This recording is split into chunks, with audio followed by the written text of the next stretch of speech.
Hello, everybody, and welcome to another episode of the Multiverse. Mike, we're here to talk about all the things in the multiverse of nerddom. I am one of your hosts, Brian, and I'm here with my good friends, as always, Taylor. Hey. And Jacob. What's up, everybody? And we're here to bring you the latest and greatest in the world of movies, comic books, news, TVs, video games, all that nerdy great stuff. But this week specifically, we wanted to talk about the movie Superman. Now, we all got to see this weekend, and we talked about this a little bit to varying degrees beforehand, but we all had different anticipation levels. I think out of the group, I was probably the most excited beforehand. I was like second. Yeah, Taylor, you were pretty apprehensive about it I was into the movie. Yeah, I just wasn't sure what to expect. I'd been burned by a lot of DCU movies recently, and so I'm ready to talk about this.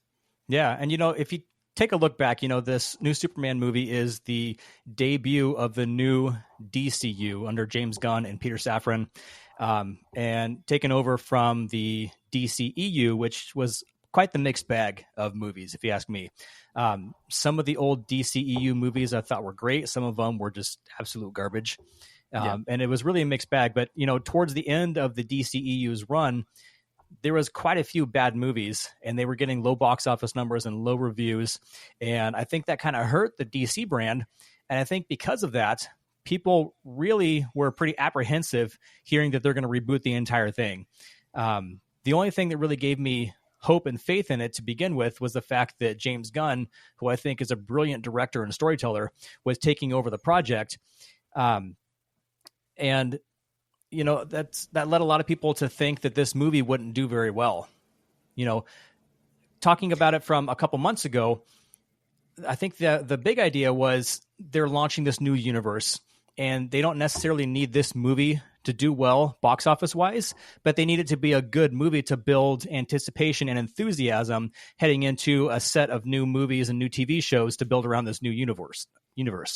Right. But I think that people can kind of put the idea to rest that this might not be a success because we're recording this Sunday night, so we don't have the final numbers yet, but Superman has been a pretty big success.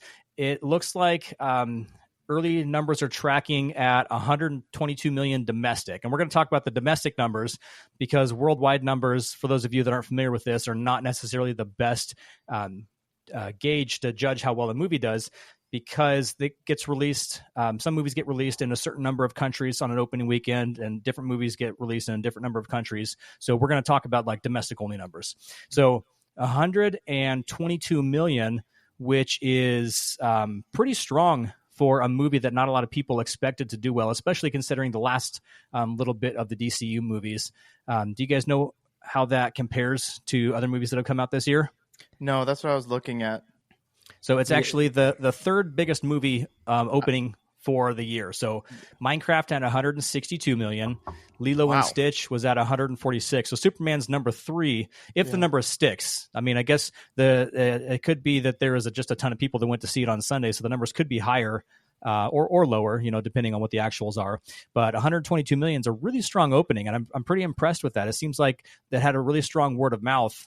And I know I was telling you guys that it was getting strong reactions before we actually got to see it. What do you guys think about this opening number for Superman? I think it's probably pretty accurate. Not accurate, but it's probably just, I feel like I anticipated something like that, not just because of how good the movie is, but also how much they really promoted this thing. I'm still seeing, when I go on Instagram, they made funny reels, with them on set, jokes. They do just soundbite bits with their, cast. And it's just, that's what I'm just seeing all this stuff blow up just like that. And it could be just because, the algorithm of just seeing Superman stuff. Now I'm seeing more, but definitely the word of mouth, I think, is a huge factor in that too. Everybody saying go see it. It was really good. So I think you're right in that, Jacob. And I think that the thing that really saved them was that marketing switch a little bit there. They heard the people kind of talking about the fact that the Superman gets hurt, right? And that was what I was a little concerned about too, seeing that trailer. And they kind of shied away from that, showed other characters, showed different scenes, more lighthearted scenes to show that this is not, your dark, sad DCU movie that we were kind of expecting, in a way, and moved it to a, this is a James Gunn movie, and then that's kind of what I saw out of it. It was like, okay, now I'm seeing James Gunn. Now I'm seeing his trademark in this, in his lightheartedness to be able to. Before we get too much further into this, I do want to say, just to give a disclaimer to everybody that's watching or listening to this, we are going to go into spoilers here shortly. So if you're wanting to stay away from the spoilers, then maybe come back to this video after you've had a chance to actually see the movie. But this is your warning ahead of time here that we are going to be talking full spoilers about this movie here shortly. Yeah. So I did want to bring up a couple more numbers here before we actually talk about the specifics of the movie itself. If that number of 122 million holds, this would make it actually the third biggest opening of any of the DC EU movies. So Batman, Superman, Dawn of Justice had 166 million. The 2016 Suicide Squad was at 133. So Superman would come in there above Man of Steel. So that makes it the third biggest opening since the DC EU started. And then I'll actually just real quick here. The Nolan Batman. Oh yeah, I was movies. curious about that one. So those, let's see here, opening weekend.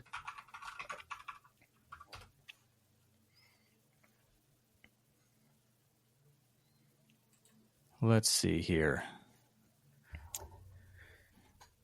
Taylor, I might have you just cut this part out of the podcast. Well, here, while you're talking, so that the Nolan movies, those are considered in that DC EU. I thought they were kind of their standalone. So those were different, but they're still considered DC movies. So not part of the DC EU, but just as far as like the total DC movies. Gotcha. Okay. Yeah. Like not canonical, like along the timeline, I guess, right? Yeah, I guess what he's saying. Yeah, they're not in that DCEU universe with the. It's a DC movie, though. Yeah, exactly. Yeah. So they're just like any kind of Superman and Batman movie. They are still in that DC, label, but they're in their own universe. Exactly. They're in their own universes. Okay, that's cool. So here's the full number then. So if we're gonna look at the opening weekends total. Batman and Superman is still number one across all DC movies ever released at 166. Dark Knight Rises is 160 million. Then The Dark Knight at 158, and The Batman at 134. So that's the most recent Batman with Robert Pattinson. That's pretty good. Thank you. And then Suicide Squad would be next at 133. So it would actually be 1, 2, 3, 4, 5, number 6 in the order of the total openings, which is still pretty impressive considering all the DC movies that have ever been released.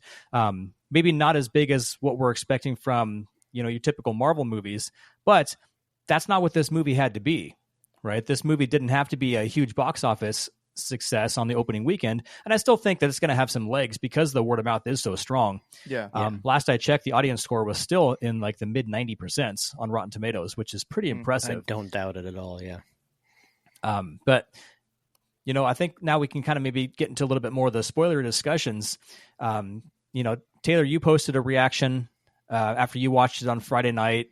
Jacob and I just put one up earlier this afternoon, and I think we absolutely love this movie. Yeah, it was a wonderful movie, and it kind of calmed all my fears. And the fact that, and like you said, we're going to jump straight into spoilers. The scene that concerned me the most was literally the opening scene, and once you find out that, once I found out who he was fighting, I was like, okay. And they were doing they did so well with that too. Exactly. Yeah. This is not your average enemy he was fighting, and so it was like, okay, this all makes sense now. He's still the Superman that I wanted to see. And what was just so wonderful was we finally got to see a true farm boy style Superman. Right. The Clark Kent, the innocent farm boy. And it was just, the whole thing was just so good. And Amber, my wife, she was just so like just smiling through the whole movie. And she does. I mean, she likes movies, but when you see, she's got her attention the entire time, and she's smiling through the whole thing. Like that. Yeah, that movie was great. It was wonderful. Yeah. It was a good fresh take. That's what I like. Just when it went like with that intro piece. I think that was kind of spoiled for me too. Like in the beginning, they were saying, "Oh, people were ripping into like they said like it was going to be like a Star Wars scroll at the beginning," and that's definitely not what it was at all. It was like 3 sentences that popped up. But yeah, I loved because that really fit. Like how Superman began. Like if they're going to do traditional Superman, everybody knows how that began. So I love how they're like 3 years, 3 months, 3 hours. I thought that was pretty cool. It's like getting lost for the first time. Basically getting his butt whooped because I thought like. People are like, oh, he's going to lose. I thought, he lost because he's like dead or something. But like, especially that being the beginning, I was like, oh, this is where they're setting up. Mm-hmm. This is so cool. That opening 30 seconds won me over because, and they had to set themselves apart from the MCU. Yeah, because absolutely. That's all that anybody ever did with the DCEU is they compared it to how successful Marvel was and how unsuccessful the DCEU was in comparison. And within that first 30 seconds, they set themselves apart because the MCU, if you think about the first Iron Man, it is the real world. And what happens when these people with abilities or suits of armor start introducing themselves to the real world? Popping up. Yeah. But that first little bit of Superman where they gave you the quick little synopsis of what's going on in the world, metahumans have been around for 300 years. So 300 years ago, this is no longer the same Earth that we're used to. Things are very, very different here, and it's a very fantastical world. And, if you've ever read the DC comics, they are very fantastical when you compare them up against Marvel superheroes, which are, they're fantastical too, but not Fantastic so much Four. Like the, not nearly as fantastical as the DC, the comic books are. So their heroes are always just over the top and just the most extreme to everything. And they really did a great job of setting that up from the very beginning and setting that expectation for us so that we know going into this movie, this is a comic book world. This isn't the real world with comic book characters. This is very much a comic book world, and everything that you're going to see, all the comic book stuff is just part of the world. That's just how it is. And I think they beautifully blended that in, and everything felt like it belonged there too. Well, and one thing during the movie, because I went with Brian, so when we're watching that movie, especially there's a scene where Superman is talking to Lois, kind of like reconciling with an argument earlier. There's literally a battle going on behind him outside with like an interdimensional That being. was great. Yeah, that was like great. He's just sitting there casually having some. He's like, "Oh, Coco." He's like, "Oh, good, thank you so much." And he's like, "Were you just helping them?" He's like, "Oh, it's fine, just an interdimensional like what was it, gnome or something like that." They can take care of it. Yeah, they got it, and they can carry on their conversation while they're just fighting in the background. And I was like, "This is definitely the way Brian said that. That was so accurate. Like, this is literally a comic book world. Like."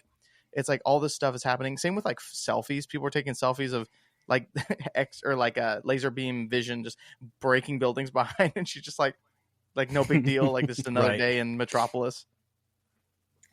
Yeah, and I thought that there's a lot of things that if you would have placed this in the real world, having something like the Hall of Justice just would not have fit. And I didn't expect to see that in the movie to begin with, but it fit perfectly within this world. Like when it showed up, I didn't even blink for a second. But if you would have thrown in the Hall of Justice in one of the old DCEU movies, it would have stuck out just like some weird random thing that doesn't belong there. So, just their ability. James Gunn's a genius at this. He takes those little oddball things and weaves them in there in a way that are completely believable. I love that they really played on where Superman gets his powers from. It's the yellow sun, and that was a huge part. And he kept using that over and over again as a way to get a boost or to heal himself or all this stuff. And like in the Fortress of Solitude, that like focus beam that they had was just that was so cool. That was like medicine for him. Yeah, I was like, it's so awesome how they're doing that, and just like oh, you're only healed 84%. I'll be fine. And just or in the box in the interdimensional universe, because that was so cool. How come you're not healing? He's like, there's no sun here. How come you're still ugly? Yeah, how come you're still ugly? And it's cool to see that because that's something that they lean into a lot in the comic books, but I don't think any of the movies have touched on it that much. I mean, you might have a little bit where they mention that Superman gets his power from the yellow sun, but that was a pretty big point to several different scenes in the movie. So it's cool to see him play into that sort of lore. Well, and doing stuff like that, like James Gunn, especially in this movie, did such a good job of, like you said, weaving that in honestly just a few lines. Like they didn't have to go, okay, and then turn to the audience, backstory. Superman comes from an off world where the sun is red. Right, exactly. So that, you know, he was just like, you know, my powers come from the yellow sun. They're like, okay, cool. That's good enough. You know, that was good enough for me. I was like, I didn't need much more than that. So what do you guys think about Nicholas Hoult as Lex Luthor? He's one of my favorite of all time, besides maybe the Smallville. I think he's definitely like my all-time favorite, like all grown up Lex, I would say. I guess like the ready to be villain Lex Luthor. So knowing a lot of things. I liked a lot of things. So knowing how like Nicholas Hoult is not a small guy.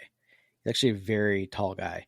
And seeing even David Cornsweet like towers over him still. Like you realize how big, you know, David is. But with that too, they did an amazing job at making us hate Lex. I mean, right.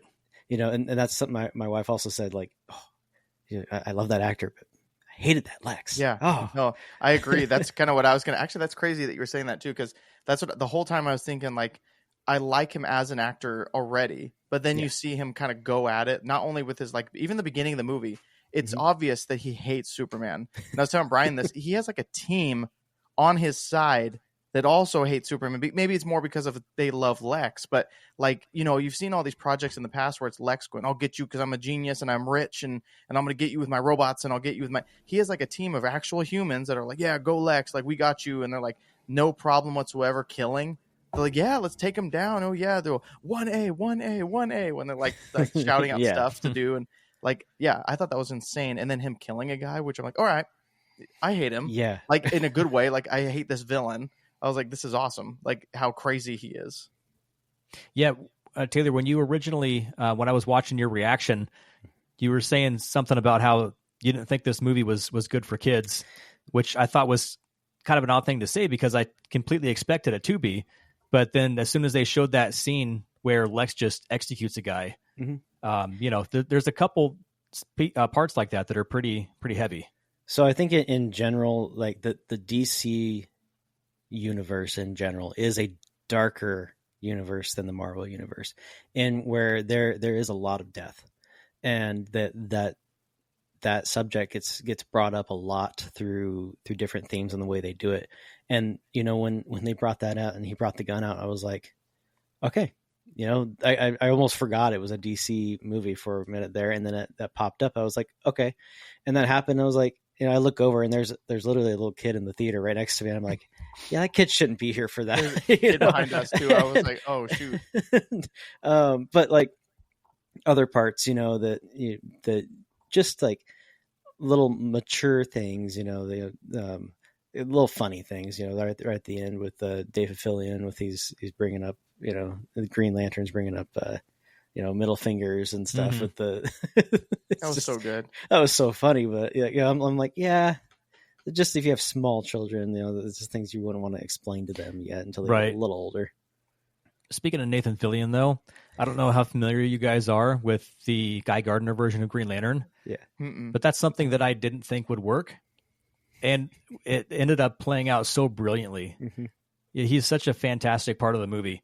I mean, they took that character from the comics and they translated him perfectly on screen. Is he like that in the comics? Oh yeah, 100%.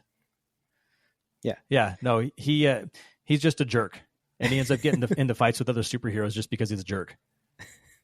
That's awesome. Yeah, that's what I learned out of it too. And there was interviews I'd seen beforehand with him talking about his character, about Guy Gardner, and how like he's somebody that would have your back, but with conditions. With conditions, or he'd be snarking you about it the entire time, you know, right? And like, oh, you owe me one, all of this stuff, you know, and trying to get something out of it, you know.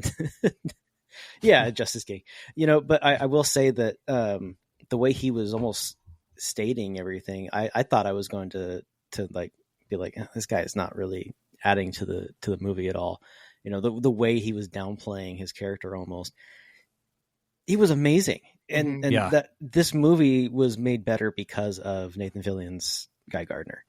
and that stupid haircut, but still. And Yeah, that should be against his vows. I love that scene. That was great. But yeah, no, all joking aside, seriously, he added so much to the movie, and it was Yeah. Can we? And Oh, go ahead. I was going to say, as much as I loved Guy Gardner as part of the movie, I think the show stealer for me, outside of Superman himself, has got to be Mr. Terrific. I was just gonna say, can we talk about Mr. Terrific? Yeah, man, that's a character that, from some of the TV interpretations, was pretty lame in the interpretations that I've seen of him before. Yeah. I'm going to say I'm not super familiar with a lot of the DC comics. Like, I've read some Batman and some Green Lantern stuff, but I'm not super familiar with Mr. Terrific. I don't know if he's as cool in the comics, but I absolutely loved him in this movie. That fight sequence where him and Lois are going to the military camp, and he's just fighting that entire army with his spheres. Yeah, I thought that was one of the cooler action sequences I've seen in recent movies. I didn't think that was gonna be as cool as it was, especially when they show up on that base. Right away, I'm thinking, okay, he's gonna have to. It's not gonna be Lois, so he's gonna have to fight all these things. I was like, and just in my head, I was like, I hope this is cool, because he just has a bunch of floating balls around him. I was like, he's just gonna throw them out, and they're just gonna. But I wasn't expecting the force field, and then he's actually fighting. Like, he actually knows how to fight, and on top of that, he's controlling all these things. It's okay. He's just the smart one. He's just the smart one. Eddie Gathegi is Gathegi. Bless you. I think it's crazy. He's such. I love his. Like, I just love his demeanor too, because he doesn't have to have a personality, because he's just like, his like actions are the personality. But he's like, Lois is trying to explain like her love life, and he's like, I really don't want to hear it. Like, yeah, I really don't care. Yeah. So they added, his kind of lack of emotion was kind of like, oh, okay, he's just kind of a cool nerd, kind of a guy. Yeah. And especially at the beginning. Cool geek, I should say. Exactly, in the beginning. And then you see him just start kicking butt, and you're like, whoa, this guy's awesome. And then his interactions with Crypto were hilarious. Yes. And then he actually starts getting more of a personality when he's pissed. He's like, exactly. You start seeing some true emotion coming out of the character, and seeing Eddie, start to really act the role. And that was great. I love that. And props to the writers too, because I thought it was a throwaway joke with Crypto chasing after the spheres, but they actually tied that into the end of the movie with Crypto saving Superman, fighting Ultraman with those cameras. Yeah, needing a way. Yeah, exactly. Yeah. Yeah. Crypto is another part here that, there's a lot of elements to this movie that I wasn't sure if they would work beforehand. Mm-hmm. Crypto being one of them, but they all ended up playing out really, really well on screen. They just, there's something about the magic of James Gunn. He just made it all work. Well, and something about like teams. He just does so good with, like, you would think, even like looking back at Guardians of the Galaxy, I'm like, that's a, group of 4 or 5, people, and they all have backgrounds, they all have stories. How are you going to fit that into without like with a centralized story? And that was a big fear, I feel like, of a lot of viewers before the movie officially came out, when it was all the trailers. People were saying that it looked super busy. I know we were talking about that, Brian, where like, people were saying, there's how are you going to keep up with all these different, they've just thrown in all these characters. There's a hot girl, there's Nathan Fillion's Green Lantern, and like just things like that. And I honestly didn't know how either, but it's so subtle. But he also gives you these tastes where he's where it makes you want like another project. Like, I would love something with Mr. Terrific. And then we got the Lanterns. I want to know a little bit more about Hawk, like Girl, and find out like what's her story and stuff like that. But he did a great job with all the amount of people that he had, but still focused on Superman.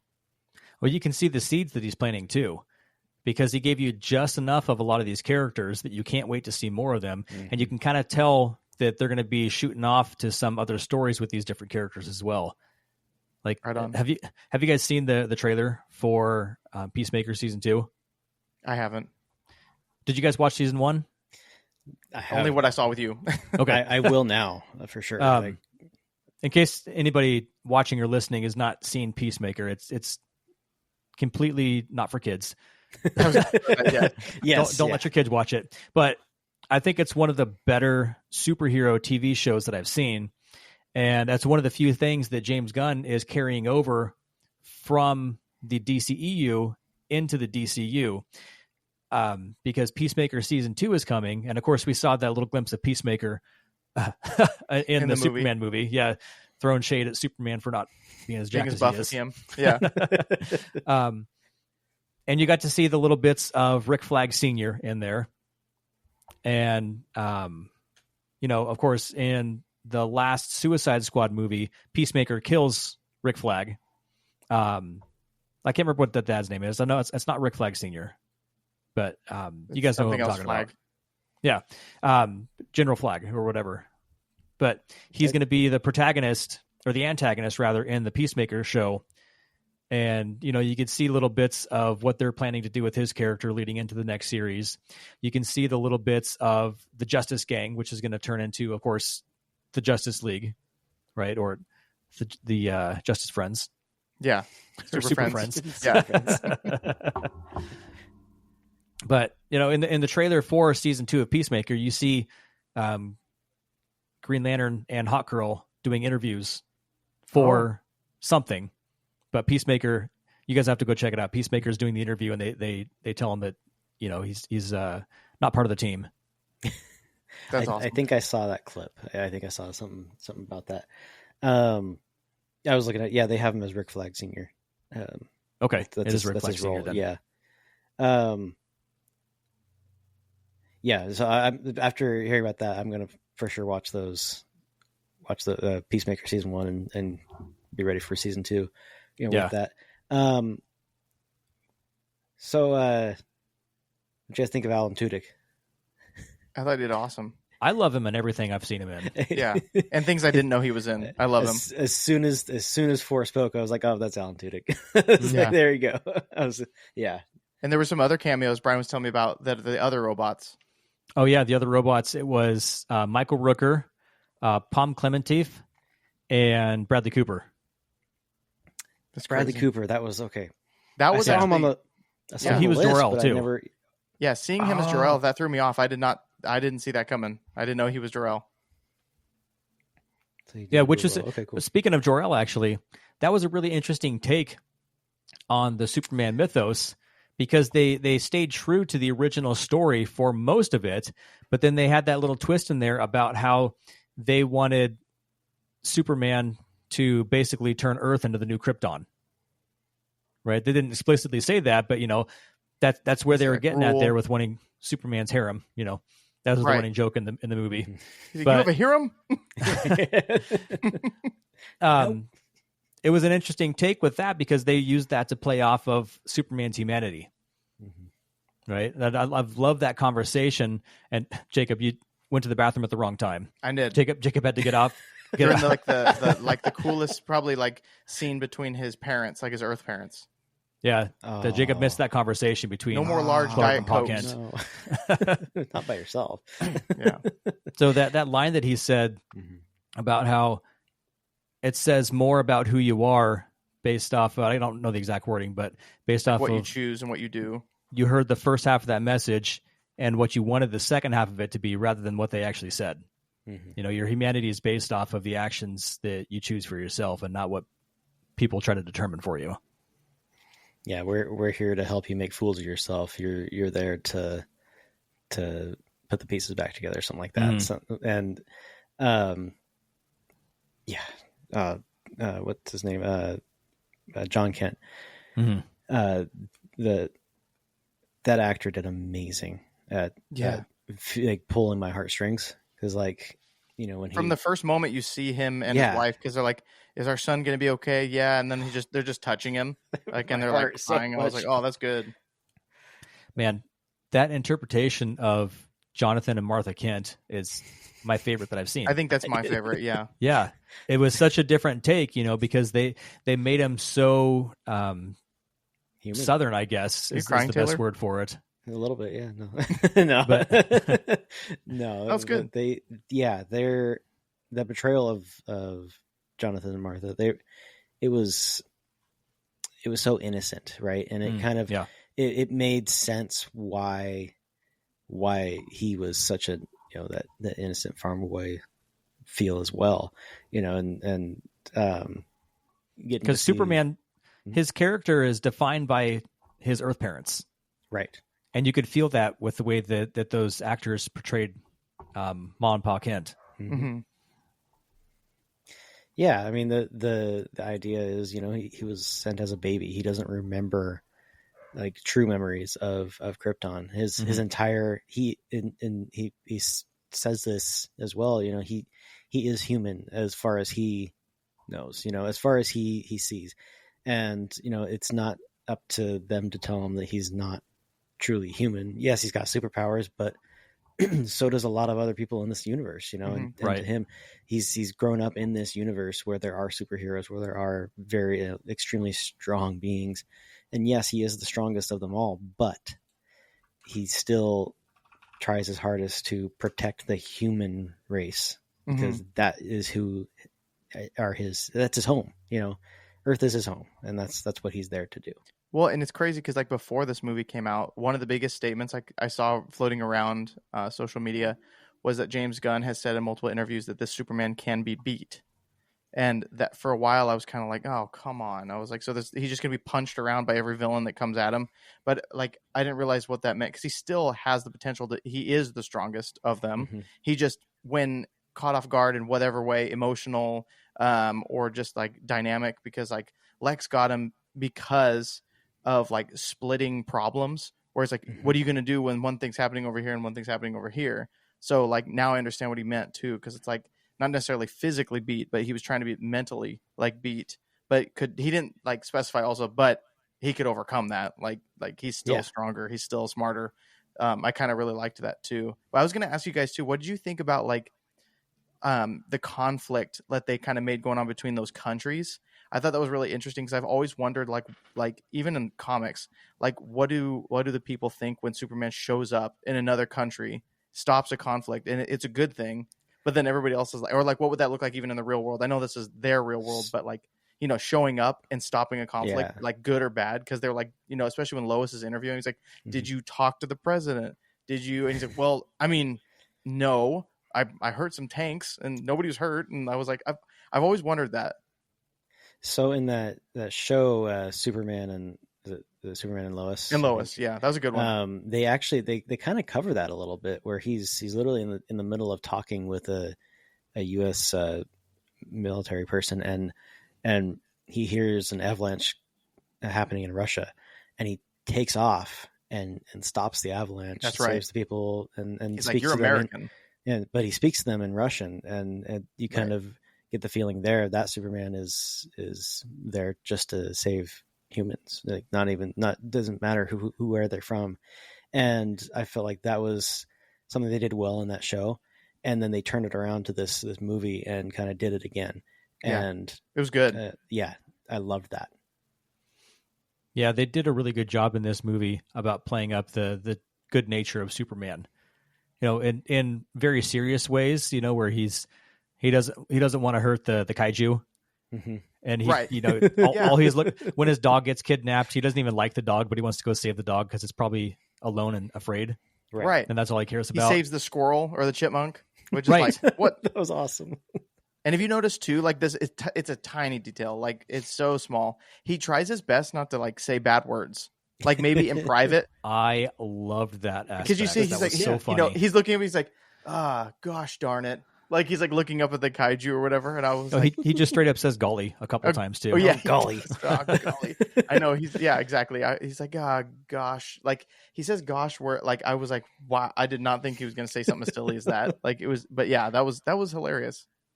Yeah, plays into the really old school Boy Scout version of Superman. I thought that was great. Because again, those are things that set him apart from other superheroes. He's the strongest among all the metahumans, but he's also the most human out of all of them, even though he's not a human himself. Right. And Hawk Girl definitely shows that at the end, where she's like, I'm not Superman. Drops the guy. I was like, whoa. Hawk Girl's Alka-Seltzer. Exactly.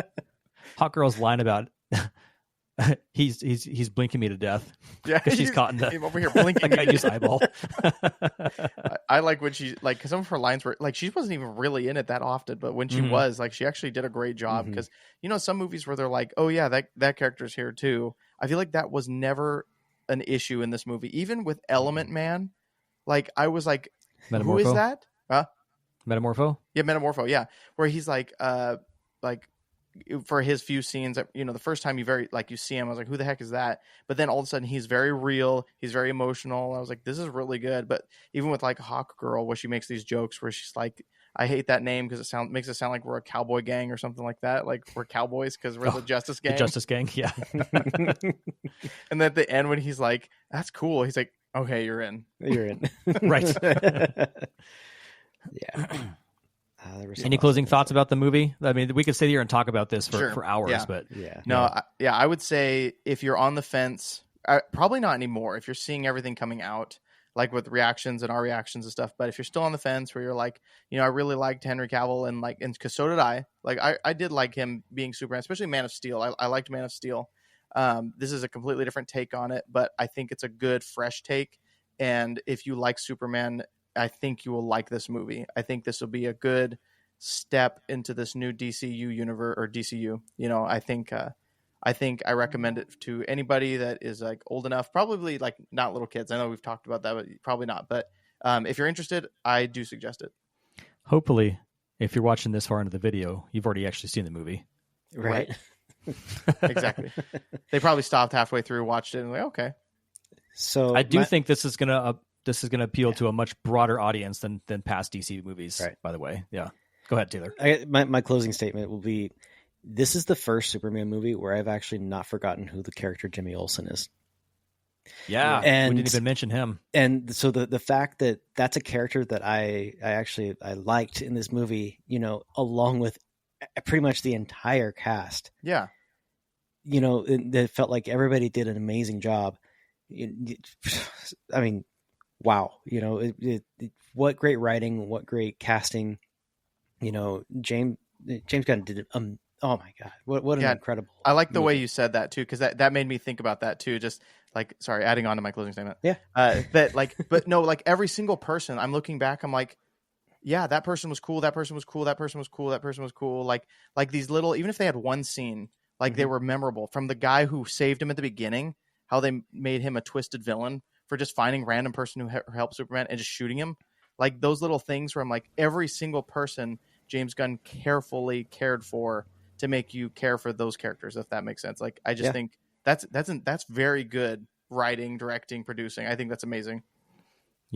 Something that I've been guilty of many times is letting my anticipation become my expectations for the movie. And so many times when I get really excited and hyped up for a movie, it ends up being a letdown because I've hyped myself up so much for it and bought so much into just the good marketing for a movie. Right. I was setting myself up for failure going into this one because I was so excited for it and I had so much faith that it was going to be a good movie. This ended up being better than I expected it to be. Right. With that anticipation. I something. absolutely loved this movie so much. It's hard for me to place it exactly where I would rank it in the movies that I've seen the last few years, but I can easily say it's one of the best movies I've seen in the last 5 years. Yeah. I wholeheartedly agree with you. And hearing how excited you were for this movie is one of the reasons I really wanted this movie to do well, because I didn't want you to get disappointed over this movie. Seeing how excited you were. Yeah. So. Right. I'll be able to sleep well tonight knowing that my anticipation was not wasted. Now, guys, was it good enough that you would say you would go watch it again? Yeah. Yeah. My big issue is finding the time, but right. If time I liked it enough that I'm willing to maybe rearrange some plans to go watch it again. I haven't seen a lot of movies more than once in theaters in quite a few years just because time is so limited for me. But this is one of those movies where I might just have to find time to watch it again because I loved it that much. Yeah. I've got such a busy schedule over the next month, but I'm going to be disappointed if I can't go back and watch it at least one more time. Right. And I think a lot of revenue is going to come from that. Like not just rewatching, but like now I want to take my wife who wasn't there because I want to show her how cool the movie was. So right. Yeah, I feel like we're going to see those numbers go up. Well, we all love the movie. We thought it was fantastic, but we want to know, you guys that are watching or listening at home, what did you think? Have you had a chance to see it? Hopefully you have if you've watched the movie this far, but I want to know what your thoughts are. Did you like it as much as we did? The audience scores seem to be pretty high, but we want to know what your guys' thoughts are. What were your favorite parts of the movie? What maybe didn't stick for you? Let us know in the comment section down below. If you're watching on YouTube, please give us a like and a subscribe. That goes a long way to helping the channel move forward. If you're listening on audio only, please leave us a 5-star review on Apple Podcasts. We really appreciate that. This has been Brian, Jacob, and Taylor with the Multiverse Mic. And until next time, we'll see you around. Goodbye.